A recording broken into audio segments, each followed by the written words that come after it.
Bom, nesse primeiro exercício ele pede para a gente fazer o cadastro, um programa que faça o cadastro de uma conta bancária informando o número da conta, o nome do titular dessa conta e um valor para depósito inicial, que é opcional, de acordo com o usuário, que pode querer ter esse depósito inicial ou não. A gente tem que usar o que a gente viu nessas aulas para deixar esse programa um pouco mais seguro. Então a gente tem alguns parâmetros que eles têm que ser alterados de uma certa forma específica. O número da conta, ele é um valor que ele nunca deve ser alterado em nenhuma hipótese.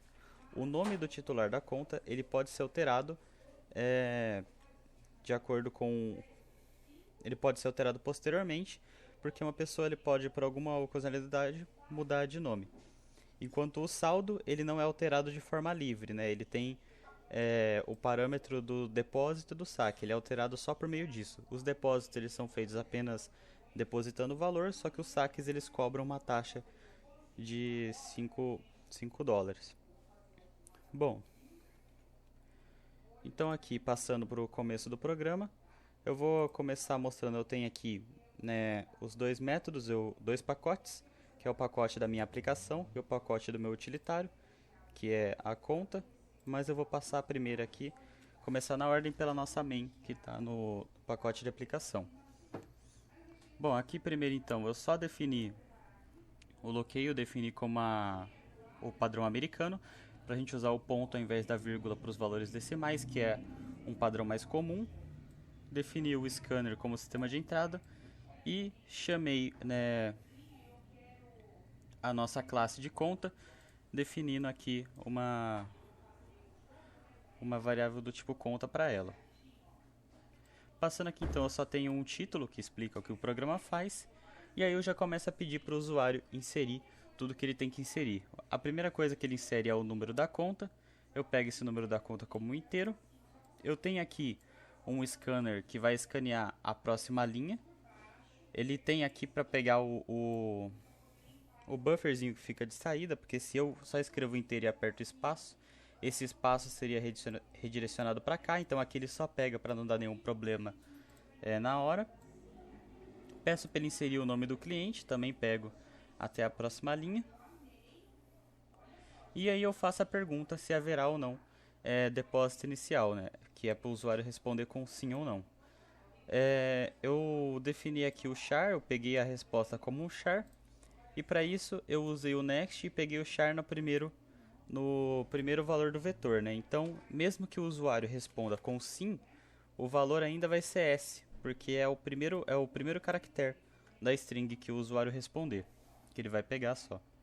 Então aqui eu fiz a comparação, né? Ele usa como parâmetro aqui o resposta de depósito, que ele tem que ser S tanto maiúsculo quanto minúsculo, né? Eu coloquei um ou no meio justamente para ele padronizar nisso aqui.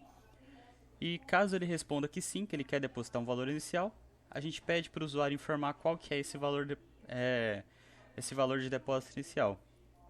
E aí, com base nisso, a gente passa para um construtor que tem aqui na nossa variável conta. Caso ele não seja, ele seja diferente de S, eu peço para ele mandar para um outro construtor. O construtor aqui de cima, ele tem o valor do depósito inicial e aqui não, que vai ser o construtor que vai iniciar esse depósito como zero.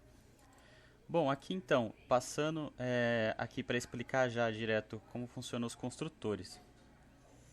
Bom, eu tenho aqui então as três variáveis de modo privado, que elas indicam que vão funcionar apenas nessa classe.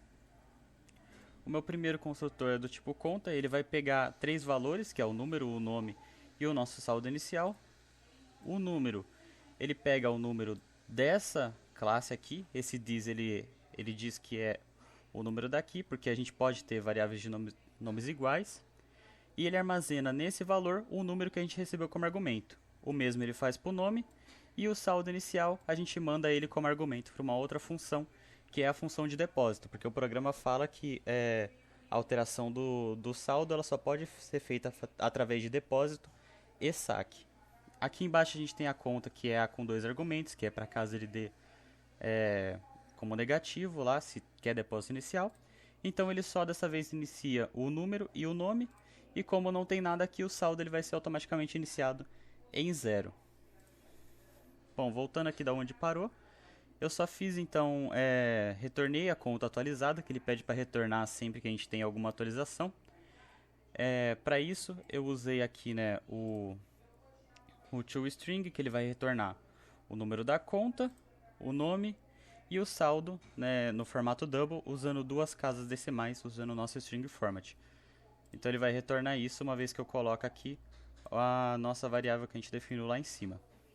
Bom, aqui então ele entra já na parte do depósito e do saque que a gente tem que pedir para o usuário inserir. Ele pede primeiro então para ele inserir um valor de depósito. A gente pega esse double, que é como valor de depósito, e a gente envia para uma função chamada depósito, que está dentro da classe conta, envia o valor de depósito que a gente pegou do usuário. Essa função de depósito é a mesma que a gente usou aqui em cima para o saldo inicial. Como que ela funciona? Ela vai pegar o saldo, a gente vai fazer um somatório com isso, a gente vai pegar o valor antigo do saldo e nele a gente vai somar o valor de depósito atual que a gente recebeu como argumento. Simples assim.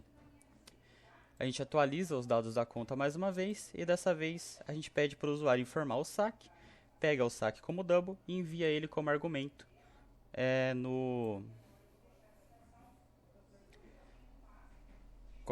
na nossa classe, na função de saque. A função de saque ela tem lá, né, a taxa que a gente tinha que definir. Então é a mesma coisa, só que ele vai fazer a subtração, ele vai pegar o valor antigo do saldo que a gente tinha, subtrair o valor do saque mais os R$5 de taxa. Aí a gente só tem os dados atualizados da conta e o SC Close. O programa, a base do programa, ele termina por aqui. A gente só tem aqueles métodos que diz que ainda fala que a gente tem que alterar o nome, a gente tem que poder permitir ao programador alterar o nome da pessoa, caso isso seja necessário, e os outros valores não. Então para isso eu usei aqui os getters e setters, né? Como os getters eles não são um problema nesse programa, eu deixei com que todos tivessem, para caso ele queira, ele possa pegar, né? Ele possa pedir para o programa retornar o valor do número, o valor do nome e o valor do saldo, caso seja necessário. Porém, o setter, o único que a gente pode alterar de fato é o nome. Os outros eles são restritos à alteração. O saldo é somente via depósito e saque, e o número ele não é alterado em nenhuma circunstância. Então a gente só tem o set, que é o set para o nome. A gente recebe aqui um novo nome como argumento. Caso ele envie tanto daqui quanto da conta, vai enviar um novo nome como argumento, e esse nome ele vai ser incluído nessa this.nome, que significa que é o nome que a gente tinha armazenado aqui na string. E o programa ele basicamente funciona assim.